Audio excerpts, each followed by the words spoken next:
How is everybody? I always like to build up drama by showing up at the last minute. So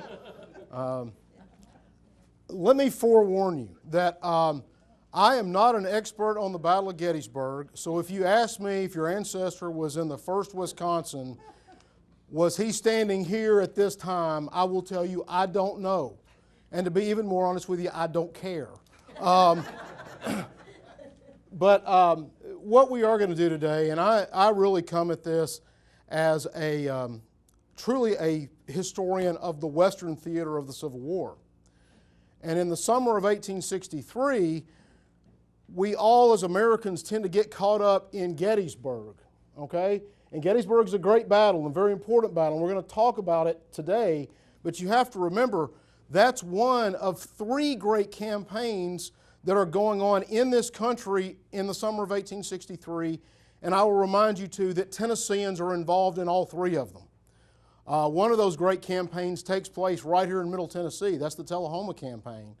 And that's the campaign that you hear the least about in the summer of 1863. But without a doubt, for Tennesseans, was the most important campaign of that summer. The other one is, of course, the Vicksburg campaign. And again, keep in mind that Tennesseans are in all 3 of these areas, playing very, very dramatic and important roles. And so one of the things I want to do today is talk about the Tennesseans at Gettysburg. The reason for that is those of us who are Western theater minded tend to forget that the army that is up there serving under Lee, we always want to think it's Tennesseans versus Virginians, right? Well, remember that Lee's Army of Northern Virginia, only a certain percentage of that army is composed of Virginians and Marylanders and North Carolinians and South Carolinians. A lot of those boys that are fighting to defend Richmond from 1861 to 1865 are from Tennessee, Alabama, Georgia, Mississippi, Louisiana, and even Arkansas and Texas. And what we're going to do today is talk specifically about the Tennesseans, and I will tell you that a lot of the brigades that fought at Gettysburg on the southern side had Tennesseans in them on the individual level. For example, I can guarantee you the Texas Brigade was chock full of boys who could trace their lineage back to Tennessee. A lot of the Alabama brigades could trace their lineage back to Tennesseans. The Mississippi Brigade, the Arkansas regiments that's there. You have to remember that in the 1830s and 1840s, Tennessee had done a fantastic job of settling the rest of the South. And so we had this great dispersion of Tennesseans all across Mississippi, Alabama, Louisiana, Texas. So let's get started. And I'd like to talk about this a little bit, this painting. We'll talk more about it as we get through. This is a painting by Don Troiani, who I think is the foremost of modern Civil War artists. And Troiani did this one called the Unconquered Banner. And the research for this was actually done by a very good friend of mine named Bob Parker, who was a Nashville firefighter who died 2 years ago. And Bob is really, when I agreed to do this talk, I was like, well, that's no problem. I'll just rely on Bob. Bob died. So I've had to recreate a lot of this information. But let's talk a little bit about Tennesseans being responsible for there, in fact, being a fight at Gettysburg. How many of you have seen the movie Gettysburg? Okay. Do you remember towards the beginning of the movie, Longstreet is approached by his spy named Harrison? Harrison's a Tennessee boy. And his name is really Thomas Henry Harrison, and he's born here in Nashville. And Harrison joins a Mississippi regiment. He gets discharged from a Mississippi regiment, but then somehow or another, and again, his past is very, very clouded, he ends up being a spy for Longstreet. And here's the only known image of Harrison, and he's got a coded message there in his hand, and it says, "My love." And we think this was an image sent to his wife or a girlfriend. But Harrison is the one that tells Longstreet where the Union Army is, that it's dispersed in Pennsylvania, and that Lee's army should try to converge on Cashtown. And of course, what happens between the time Harrison reports this to Longstreet, and by the time the Army starts to assemble, the Union Army has moved, and what you end up is having a clash on the outskirts of Gettysburg instead of a big battle near Cashtown. But the whole reason the Army of Northern Virginia is descending in this area is because of a Tennessean, Mr. Harrison here. And he later will, not too long after the Gettysburg campaign, he filters off, marries a girl, moves to New York in the middle of the war. They think he's still doing some spying up there periodically. But Harrison ends up having a very interesting lifetime. He goes out to Montana for a while. His wife thinks he's dead, so she remarries. He reappears on the scene. She, of course, is remarried, won't allow him to see the children. This sounds like something out of our modern times, right? But Harrison ends up living in Covington, Kentucky, and there he dies. So the whole reason that Lee's army is in Gettysburg is because of this guy. Now, there is a whole brigade of Tennesseans in the Army of Northern Virginia. There had been other Tennesseans in Virginia early on in the war, including the 1st Tennessee, which was Sam Watkins' regiment, that you probably know about, the 2nd Tennessee, which was Colonel Bates' regiment, he's from Sumner County, and Vaughan's 3rd Tennessee. But in 1861, early 1862, those 3 regiments are sent back to Tennessee, and what remains in Virginia are the core or the nucleus of what will become the Tennessee Brigade. One is Turney's 1st Tennessee Provisional Infantry Regiment, and these guys were hot and heavy secessionists. In fact, a lot of the guys that end up in Turney's 1st Tennessee were from Lincoln County. And if you know anything, Lincoln County actually tried to secede from Tennessee because Tennessee wouldn't leave the Union quick enough, and they were going to join Alabama when Alabama left. So they are part of this provisional army that is created in the summer of 1861. They are sent off to Virginia very early, and they will stay up there. The other regiment, the 7th Tennessee Infantry Regiment, the core of those companies are from Wilson, Smith counties.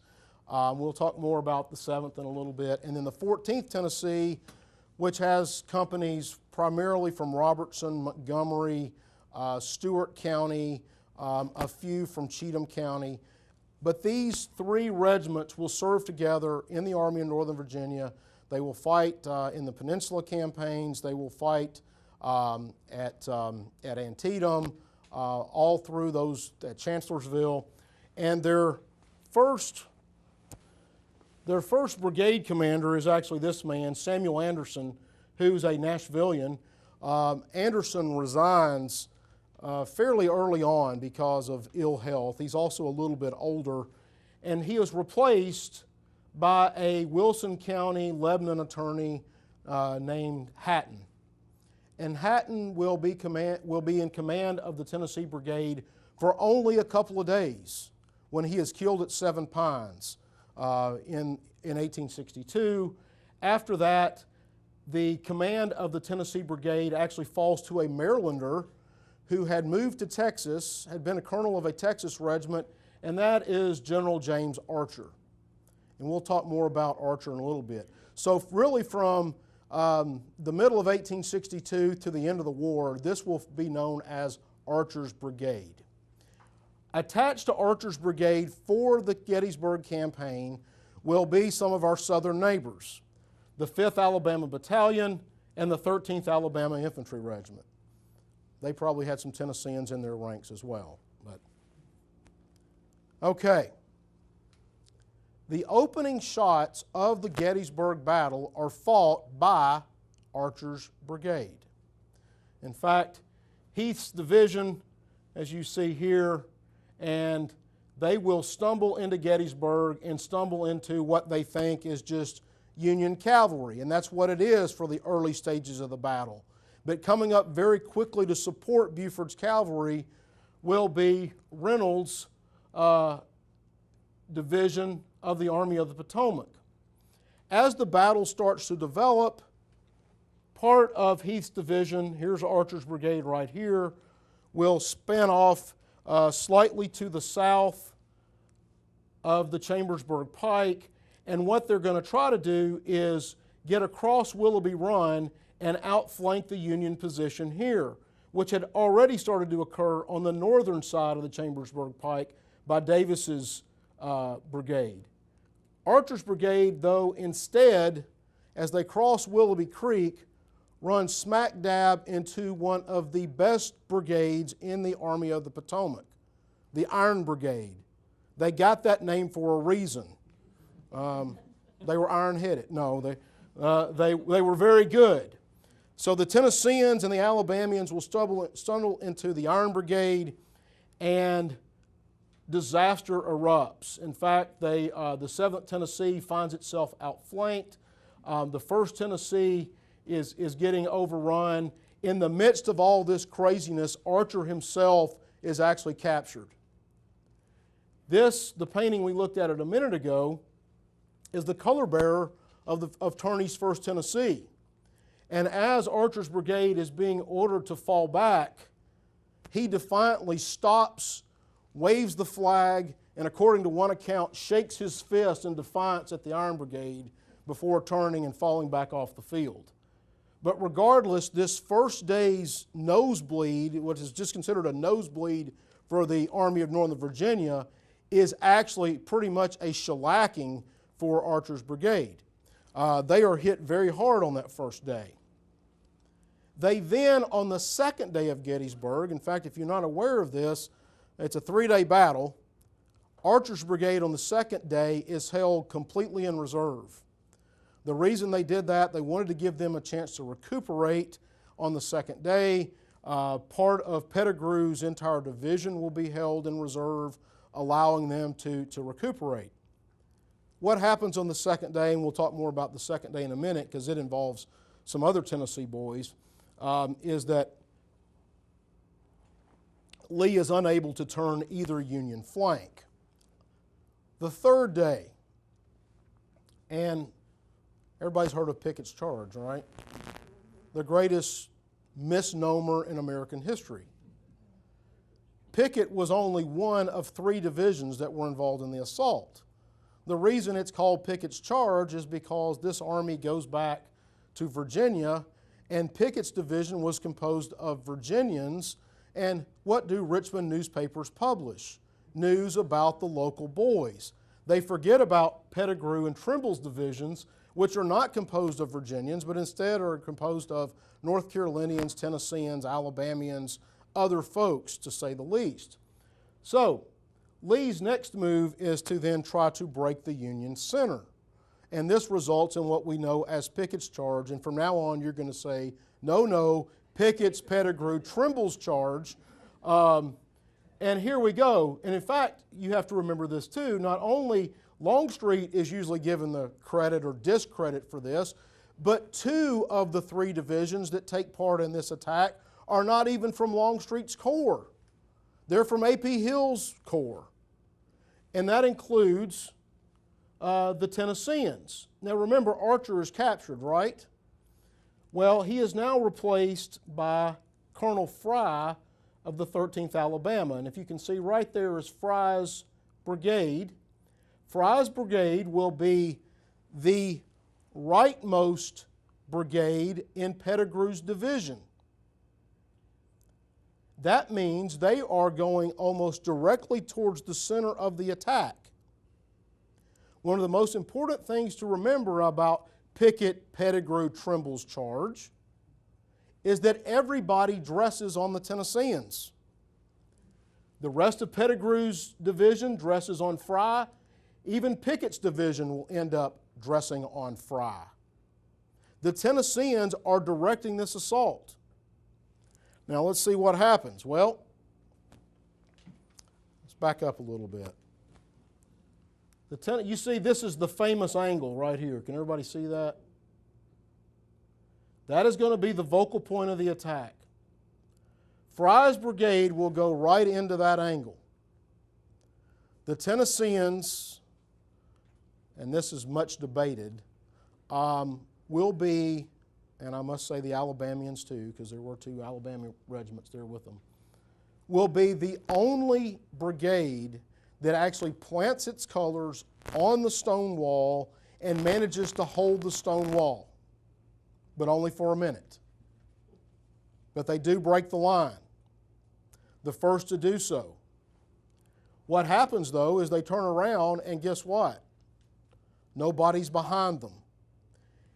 And they start to be surrounded as they break into that angle, and the next thing you know, most of Fry's brigade is surrounded.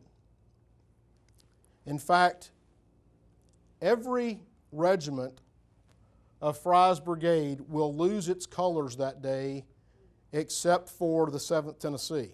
We'll talk more about them in just a second. Now, most of the time when you lost your colors on a battlefield, that was a sign of dishonor. It is interesting that after Picketts Pettigrew-Trimble's charge, that losing your colors became a symbol of pride, because that meant that you'd actually gotten close enough to the enemy for them to actually take your colors.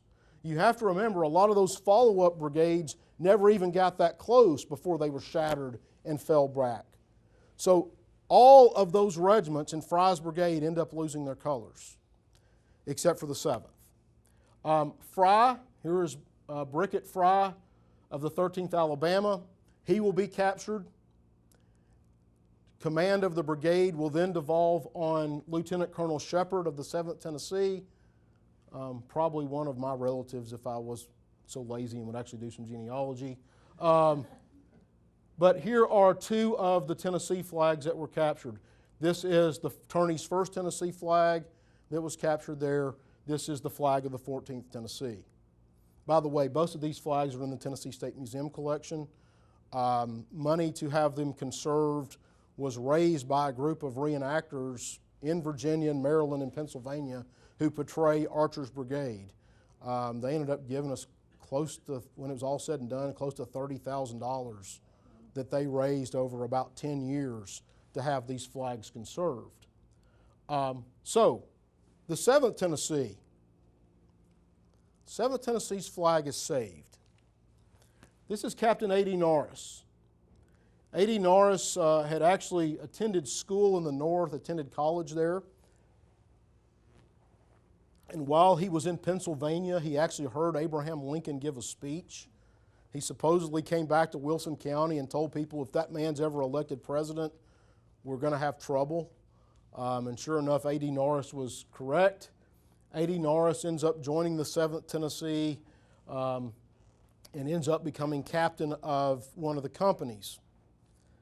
As the 7th Tennessee is starting to be overrun and surrounded in the Pickett-Pettigrew-Trimble charge, A.D. Norris grabs what is left of the 7th Tennessee's flag, rips it from his staff, wraps it around his body, and hightails it out of there. Most of this story is retold in Shepard's official account of the battle, but corroborated by the last color bearer who would be standing, and that's Oliver right here. This is an illustration of what was left of the flag from what eventually becomes the Nashville Banner newspaper, which, by the way, was published by that guy right there. But you can tell there's not much left of it after Gettysburg. In fact, on that first day's fight, the Union artillery was told, because they couldn't clearly see the Confederate line, was to focus their artillery fire on the flags of Archer's Brigade. And you can tell that's probably a solid shot that went right through it right there. But regardless, A.D. Norris saves the flag. He will be cited by Lieutenant Colonel Fry and a number of other people for his heroics. A.D. Norris is one of the great, I think, heroes that comes out of this battle for a number of reasons. He will eventually move back to Wilson County after the war. The other thing to point out is that in Fry's brigade, there were at least 10, if not perhaps as many as 13 color bearers who died defending the colors of that regiment, of those regiments in Fry's brigade. The 7th Tennessee lost 4. The 13th Alabama lost 3. The 5th Alabama Battalion, we think, lost 3. The 1st Tennessee lost 3, and the 14th Tennessee lost 3. Just piled up trying to save the flags. Now, Archer's brigade will live to fight another day. Believe it or not, as Lee retreats out of Pennsylvania, the last folks to cross the river back into Virginia, guess who's left as the rear guard? Fry's brigade. They actually cover the retreat. They're the last ones to get out of Pennsylvania. But there are other Tennesseans, actually some very noteworthy Tennesseans, that take part in the battle. This man is Harry Thompson Hayes. Harry Thompson Hayes is born in Wilson County. He will move as a young man to Louisiana. He will eventually become colonel of the 8th Louisiana Infantry Regiment, which will become part of the Louisiana Brigade.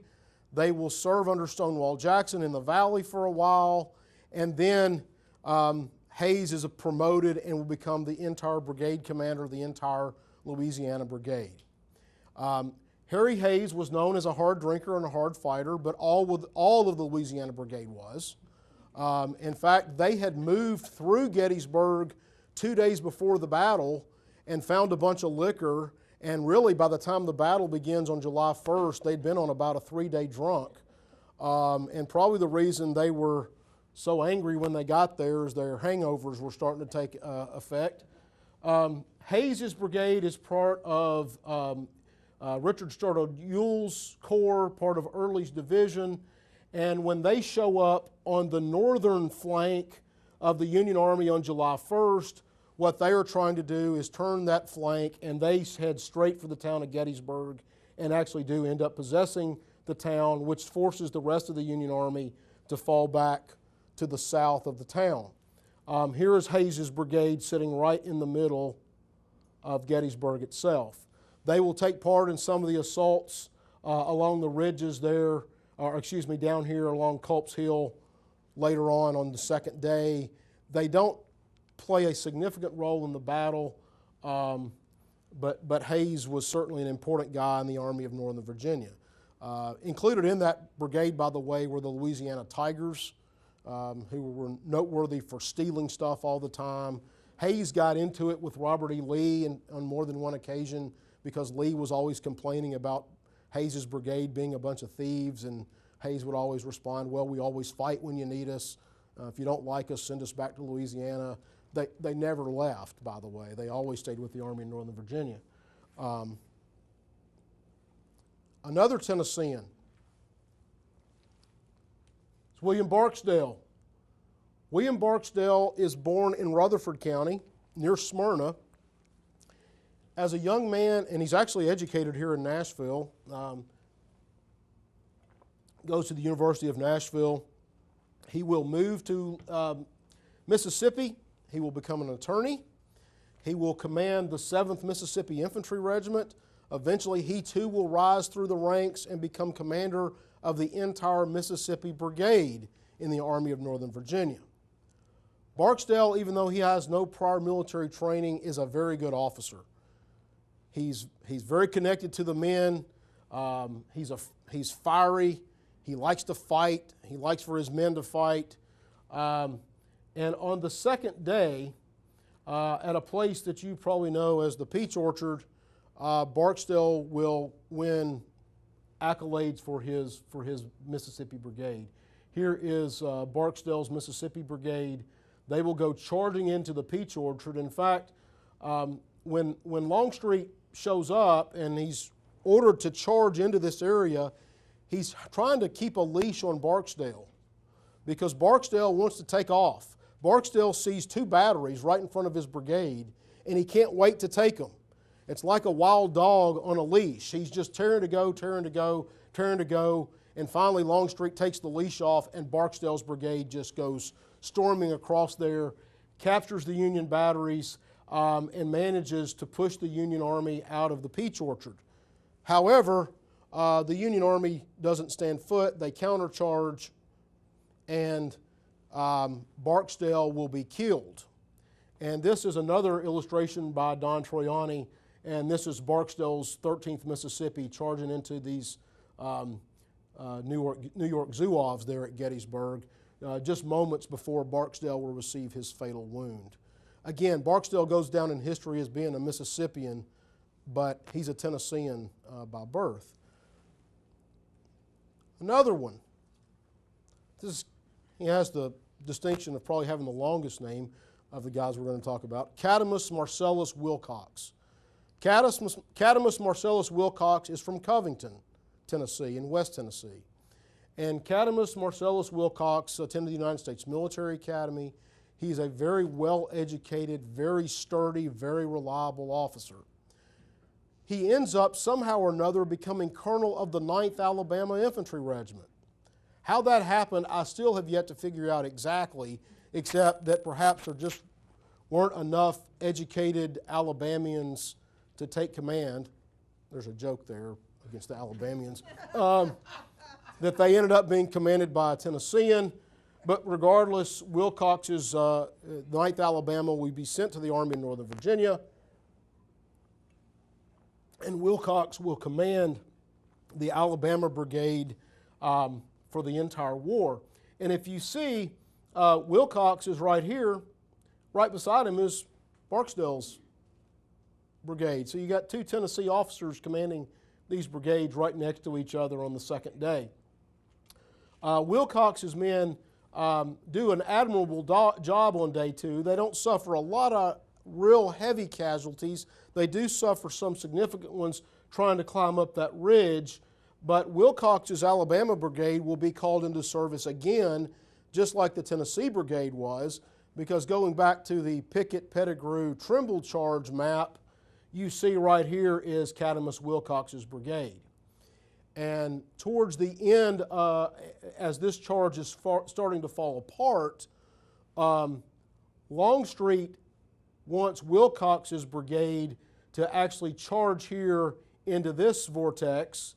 Wilcox quite wisely starts off on the charge, then looks over to his left and sees that this is all starting to fall back this way.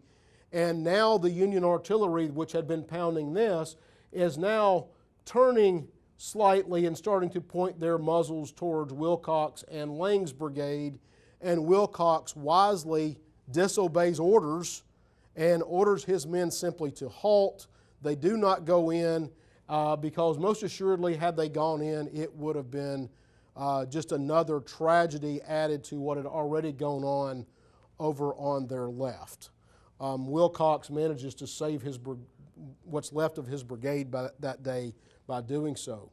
Wilcox will go on and serve all the way through the end of the war. It's interesting that when Wilcox dies, he was very highly respected as a military officer. He goes back to Covington, Tennessee, but when he dies, there will be 12 pallbearers at his funeral. 6 of them are former Confederate generals and 6 of them are former Union generals. And lastly, the guy we're going to talk about, Richard Stoddard Ewell. Now, Ewell's a Virginian by birth. Ewell will move to Tennessee after the war, but I wanted to throw him in here because he will have a very important role here after the war. Richard Stoddard Ewell was a very good division commander for Stonewall Jackson, but he had the unenviable task to take over command of Jackson's corps after Stonewall Jackson is killed. It's kind of like having to take over after Bear Bryant or take over after Adolph Rupp. There's nothing you're going to do that's going to be as good as what your predecessor did. And so Ewell is put in this position of taking command of Stonewall Jackson's corps in the Army of Northern Virginia. Of course, you have to remember Stonewall is killed at Chancellorsville in May of 1863, and now here we are in July of 1863 with Ewell in command. This is the first time he's ever commanded a corps. He's not nearly as aggressive as Stonewall, and a lot of people blame Ewell that had Ewell been more aggressive on the first day of Gettysburg, probably a third of the Union Army would have been bagged up on that first day. Ewell will lose a leg in some of the earlier fighting with the Army of Northern Virginia, so he's going through this with just one leg. His nickname among his troops was Old Baldy, which is not very endearing. But Ewell will stick with the Army of Northern Virginia until the very end. In fact, Most of his corps will be captured in the retreat out of Appomattox at Sailors Creek, Virginia. But Ewell, during the war, marries a lady from Spring Hill, Tennessee. And so after the war, Ewell moves to her farm in Spring Hill, Tennessee. And that farm itself has a Civil War connection. A lot of the maneuvering and skirmishing that occurs during what becomes the Battle of Spring Hill occurs on what will eventually become the Ewell farm. It was the Brown farm at the time, no relation to me, by the way. But Ewell will live the rest of his days in Tennessee. He's buried here in Nashville. But I wanted to throw Richard Stoddard Ewell in here as well because he is an adopted Tennessean after the fact. Now, after it's all said and done, well, the Tennessee Brigade lost somewhere, there's different estimates, but regardless, somewhere between 56 and 58% of the men involved in the Battle of Gettysburg. That is the highest percentage of losses by any state at Gettysburg except for Minnesota. But keep in mind, Minnesota only had one regiment at Gettysburg. We had 3. Now, let me put this in comparison by modern terms. A unit in today's United States military suffers 12% casualties. They're considered no longer combat effective. The Tennessee Brigade loses nearly 60% of the men on those 3 days of fighting at Gettysburg. And remember, they stuck around. They weren't taken out of the line. They weren't sent back to Tennessee to re-recruit. They didn't sit in Richmond cooling their heels. They went right back into the line. Again, they're the last brigade to leave Pennsylvania. Hayes's Louisiana Brigade, they suffered the slightest, roughly 26%, but it's still a healthy percentage. Barksdale's Mississippians, almost half of them lost that day, primarily on the second day. Wilcox's Alabama Brigade, between their combat on the second and third day at 45%. It is quite amazing to think about when we really think about all this, that these guys really did suffer extremely heavily in these 3 days fighting at Gettysburg. And if you do nothing else, leave here learning 2 things. It's what? Picketts, Pettigrew, Trimble's charge. But also learn that Tennesseans' sacrifice at Gettysburg was extremely significant to the battle. And again, we're involved from the very beginning to the very end of the campaign. When you consider Thomas Henry Harrison's involvement with getting the Confederate Army there, when you look at the fact that the Tennesseans are the last one to leave, the Tennesseans actually help open the battle, they are very, very heavily engaged. One of the things I'd like to remind you too, as you look around, there are a couple of these guys that show up in the exhibit. A.D. Norris is over there on the Confederate soldiers panel, right back there. He's at the very bottom of that page. Some of the guys who end up writing the stories about it, this is Doke, as who I recalled a minute ago. Doke was editor of the Nashville Banner after the war, which had started off as the Nashville American Standard, I think, is the beginning of that newspaper here in town. But does anybody have any questions about anything? Yes, sir. What system was used to replace casualties? In other words, when a unit's strength was down today, were they recruited in the same state where the unit was organized, or did they? That's a very good question. What they did was to try to gather recruits, but by the time of Gettysburg, they're not gathering recruits anymore. It's conscripts. The problem is that after the Battle of Gettysburg, by the summer of 1863, especially after the Tullahoma campaign, most of Tennessee is in Union hands, except for a very small sliver of East Tennessee. what happens is that it's hard for these units that are serving in the Army of Northern Virginia to recoup their strength, because most of these conscripts that do get caught up in Tennessee end up going to fill the ranks of the pleated regiments in the Army of Tennessee, which is, you know, still right here in their own back door. However, there are a few. I'll show you my books here in just a second, but one is there's an image that we have at the State Museum of a boy named Fairchild who ends up being a replacement in the 7th Tennessee. And what they tried to do is to get conscripts that were at least from the same congressional district, so that they had some familial or at least regional ties to the regiment. That doesn't always work. So then they tried, well, if we can't get guys from the same congressional district, maybe we'll get from the adjoining congressional district. And if that doesn't work, well, just get a guy from anywhere in Tennessee to put him into the regiment. And that's what happened with Fairchild. He's actually from, if I remember correctly, Upper East Tennessee, which was still in Confederate hands. So he gets conscripted by Confederate conscription officers over there and is sent as a replacement to the 7th Tennessee. Of course, he had no connection. You know, what conscripting officers in Virginia didn't understand is that probably would have been better off to grab somebody out of North Alabama and put him in the regiment, as opposed to take a East Tennessean and put him with a guy from Wilson County. You're actually going to create more problems, actually. But that's how it was done. And again, as the war goes on, and you know who I don't know if anybody knows who our conscription officer is for the state of Tennessee, is Gideon Pillow. And Gideon Pillow, of course, after he goes to infamy after Fort Henry and Donelson, Gideon Pillow, one of the jobs he gets is conscription officer for the state of Tennessee.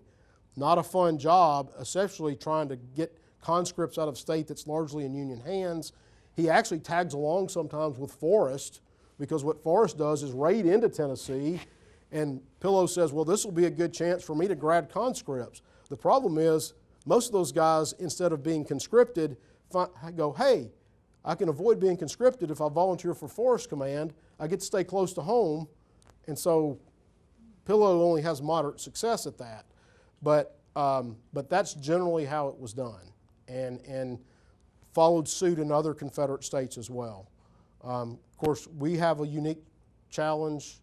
I would say the Texans, Mississippians have a unique challenge. Obviously, easier to get replacements out of North Carolina and South Carolina, and to some extent Georgia. The other thing you have to think about too is, for these Tennessee boys serving in Virginia, is that while they're up there defending Richmond, what is the news they're getting from back home? And it's pretty dim. You know, when you hear that there's a Union occupation army in Clarksville and Stewart County and Springfield, where the 14th Tennessee is raised, and Lebanon and DeKalb County and Smith County, where the 7th Tennessee is raised, and by the end of 1863, there's a Union occupation force along the Alabama-Tennessee border in Lincoln County, where Attorney's Regiment's raised. You have to think it is pulling on their heartstrings, because they're 800 miles away up there defending Richmond, and meanwhile their own backyards, their own farms, their own families are at the hands of Union occupation troops. And what begins to happen, and not just in the Tennessee Brigade, it happens in the Georgia regiments in the Army of Northern Virginia too, as greater parts of the Confederacy fall under Union control. These boys are torn by the decision to stay with the Army of Northern Virginia or go back home and check on mama and the babies. And so you see desertion rates start to go up in the Army of Northern Virginia. Their morale had been very high because they're serving under a winning general. But as more and more sections of the Confederacy fall into Union hands, these boys are torn by making that decision. And, you know, I can't really blame the ones who deserted. You know, if I'm from Mississippi and I hear that Sherman and Grant are marching and destroying everything from Vicksburg to Jackson all the way down to Meridian, it's going to be hard to stick around in Northern Virginia and not go back home and check on things. So it is an interesting phenomenon that occurs. Yes, sir? Myers, were most of the killed buried there? I mean, the Tennesseans that were killed at Gettysburg, did they mass grave or did they come home after war? How did that work? Some of everything. Some are, obviously, a lot of the wounded are left in the hands of the Union Army. And so they end up going to prison camps or end up being buried there in mass graves. Other bodies somehow or another managed to be brought home, mostly after the war. A few boys are brought out that are not as critically ill, and they may make it back to Richmond and die in Richmond hospitals. But yeah, it's some of everything. Good question, though. Yes, sir. Myers, were any of these units detached for Chickamauga? No, because, well, I'll take that back.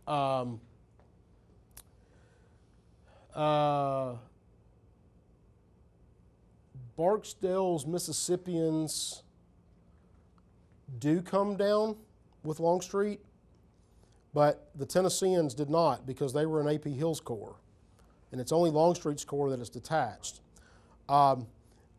Lee was somewhat aware, as were authorities in Richmond, and were careful about which regiments they sent down here because of the desertion issue.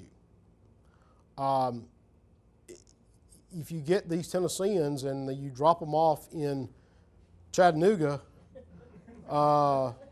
they may go, you know, if I can get across Walden's Ridge, I'm at home.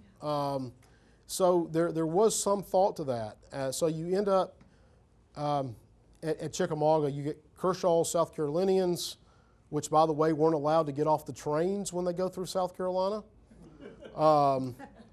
You get Robertson's Texans, who are obviously too far from home to make it back. But what ends up happening after Chickamauga is that Longstreet actually hijacks a couple of brigades from the Army of Tennessee and takes them back to Virginia with him. Gracie's brigade being the most notable one, which included the 63rd Tennessee, the 34th Tennessee, I believe, and the 17th Tennessee, as well as 2 Alabama regiments. So they end up having served the first half of the war with the Army of Tennessee and then serving the second half of the war with the Army of Northern Virginia. So anyway, quick commercial. First of all, I do have 3 books out, 2 of which I wrote and 1 of which I edited.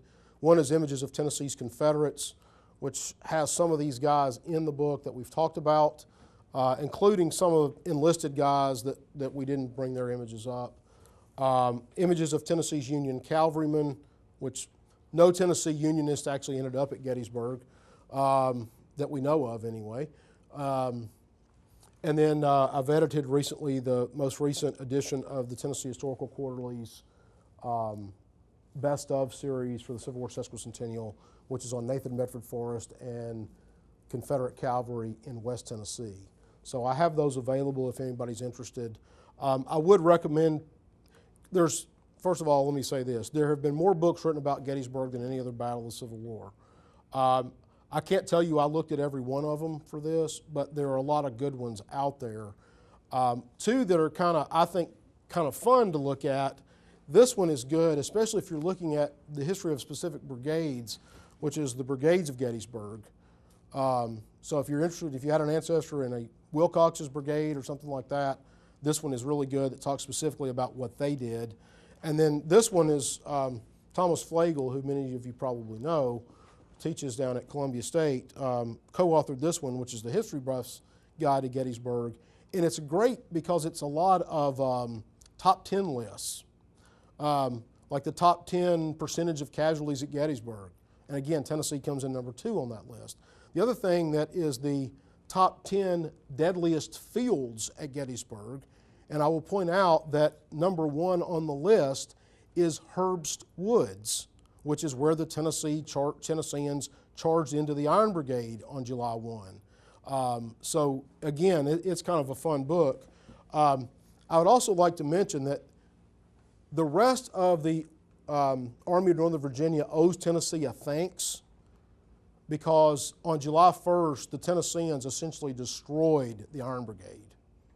The Iron Brigade, even though they pushed the Tennesseans off the field, they ceased to be an effective brigade after July 1st, 1863.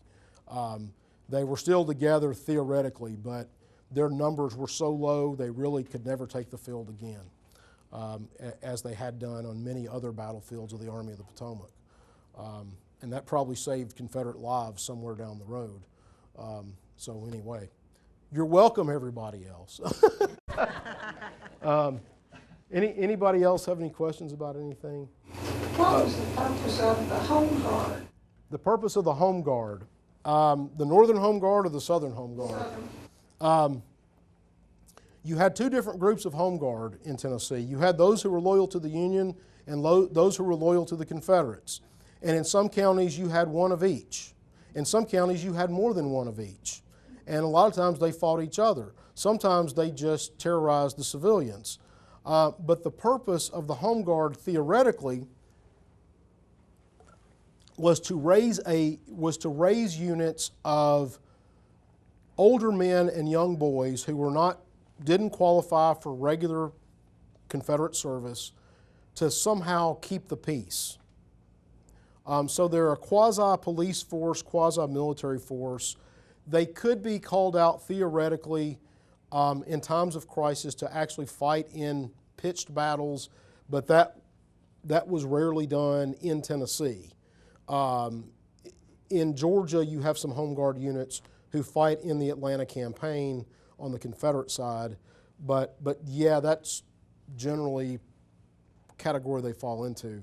They're not real reliable as frontline troops because they only get out, they may drill once every blue moon or something like that. And they really are a difficult thing to deal with. And the Home Guard units were raised in Tennessee early. 1861 is when some of them are raised.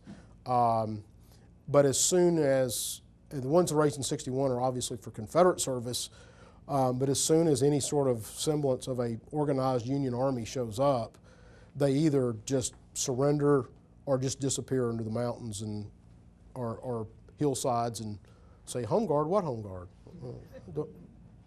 Me no Home Guard, you know. Yes, sir. You know, if the gentleman up here you said was the owner of the banner after the war, named Doke, is there any connection to the East Tennessee area? He is.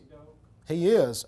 He is related to the Dokes that were real active in Greenville, Tennessee, founding a Tusculum College. He is not directly related to Reverend Doke. He is a nephew of his. But he is that Doke right there is born in Knoxville. And one of the interesting things about some of the East Tennessee Confederates is that if they had cast their lot with the Confederate side early on, they were in it full tilt, to the hilt secessionists, as was that Mr. Doke right there. He had joined the 19th Tennessee Infantry Regiment early on as a sergeant. Then he figures out he can get commissioned in the Confederate Marine Corps, and he ends up joining the Confederate Marine Corps and serving with them. And that's another, you know, if you took this study of Tennesseans in the Army of Northern Virginia a step further, one of the things you would find out is that in that retreat from Appomattox is they took all the Confederate Navy and Marine personnel in Richmond around Drury's Bluff and put them into an ad hoc naval infantry battalion, to use Russian terminology. And Doke was one of those guys who fought at Sailor's Creek as part of Tucker's naval battalion. But yeah, he is related to them. Yes, sir. There was a book on the Tennessee flags that was being worked on by the archives. Is that? Well, it's from the State Museum. All the research has been done. There are entries for every known Tennessee Civil War flag, whether it's still in existence or not. And it's in the hands of an editor, and the intent is to get it published, I would say, by the end of 2014, mid part of 2015 is the time frame we're looking at. It has been an ongoing saga. Some I can share with you, some I can't. But we are starting to see the light at the end of the tunnel finally. So yeah, that's coming down the pike, and it will be from UT Press. Yes, sir. What sort of ceremonies are going to be held at the end of this month at Gettysburg? Do you happen to know? Well, first of all, towards the end of June, the last weekend in June will be the mega reenactment. There's actually 2 of them, competing reenactments. It's just, as many of you are very familiar, reenactors just can't get along. We had 2 Shilohs. I think we had 2 First Manassas. We're going to have 2 Gettysburgs. Who knows? There'll probably be 2 surrenders at Appomattox this time. So anyway, there will be 2 reenactments going on somewhere in the area. Then the actual weekend that is closest to the anniversary, which I think is the weekend of July 5th and 6th, I think, maybe 6th and 7th, there will be living history and ceremonies going on at the battlefield.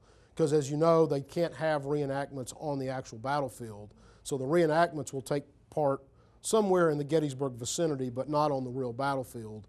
And so they will have ceremonies, guided tours, some living history, artillery firings, things like that on the anniversary closest to the actual date, the weekend closest to the actual date.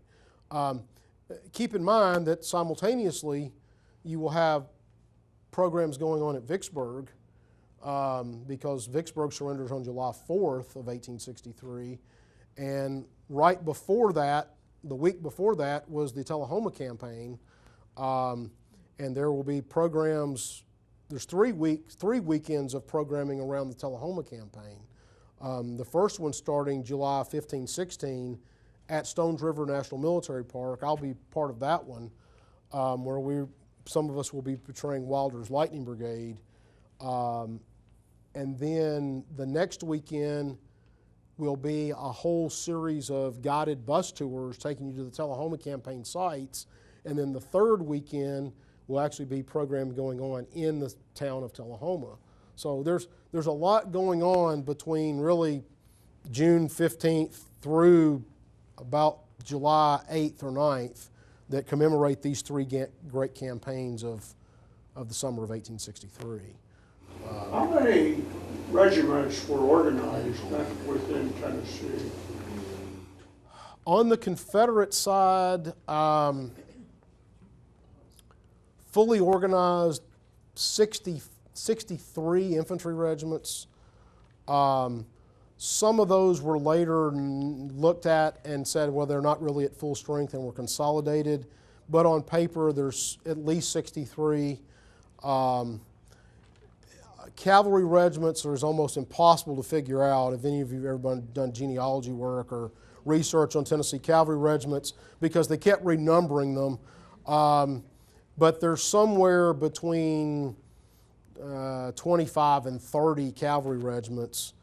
Where we really did not raise a lot of troops was in the artillery, but there still were, I forget the number of artillery batteries. I think there's 18 or 20 artillery batteries that were raised. Some of those, though, were not full batteries. Like the 1st Tennessee Heavy Artillery had a bunch of different companies, but they really only had 2 or 3 guns or 4 or 5 guns, and most of them get captured very early at Fort Henry Donelson and Island Number 10. But, and I may be wrong on those numbers a little bit. On the Union side, we raised 14 regiments of cavalry for the Union cause, 8 regiments, of mounted infantry, and then about 12 regiments of infantry for the Union Army. Roughly 30,000 Tennessee Unionists served in the Union Army, and Confederate numbers vary. You've seen numbers as high as 180,000 and as small as 100,000, but it's a lot. Actually, I've seen the numbers as high as 280,000. So it's a lot. But some of those guys switched regiments and they get counted twice. Some guys would enlist, and they would enlist. They'd have an initial enlistment of 90 days, and their enlistment would run out, and so they would go home, and then later they'd join another regiment. So the numbers are difficult to nail down, to say the least. So if anybody's got any free time, they want to go through all the muster rolls and count every guy and then make sure he doesn't show up in another regiment, then I would love to see you do that. And maybe by the time we get around to the 200th anniversary of the Civil War, you'll be able to report back to us. Any other questions? Again, thanks for having me out. Take a time to look at the exhibit if you've got a free moment. If you're interested in books, I'll be glad to drag those out. But again, thanks for being here.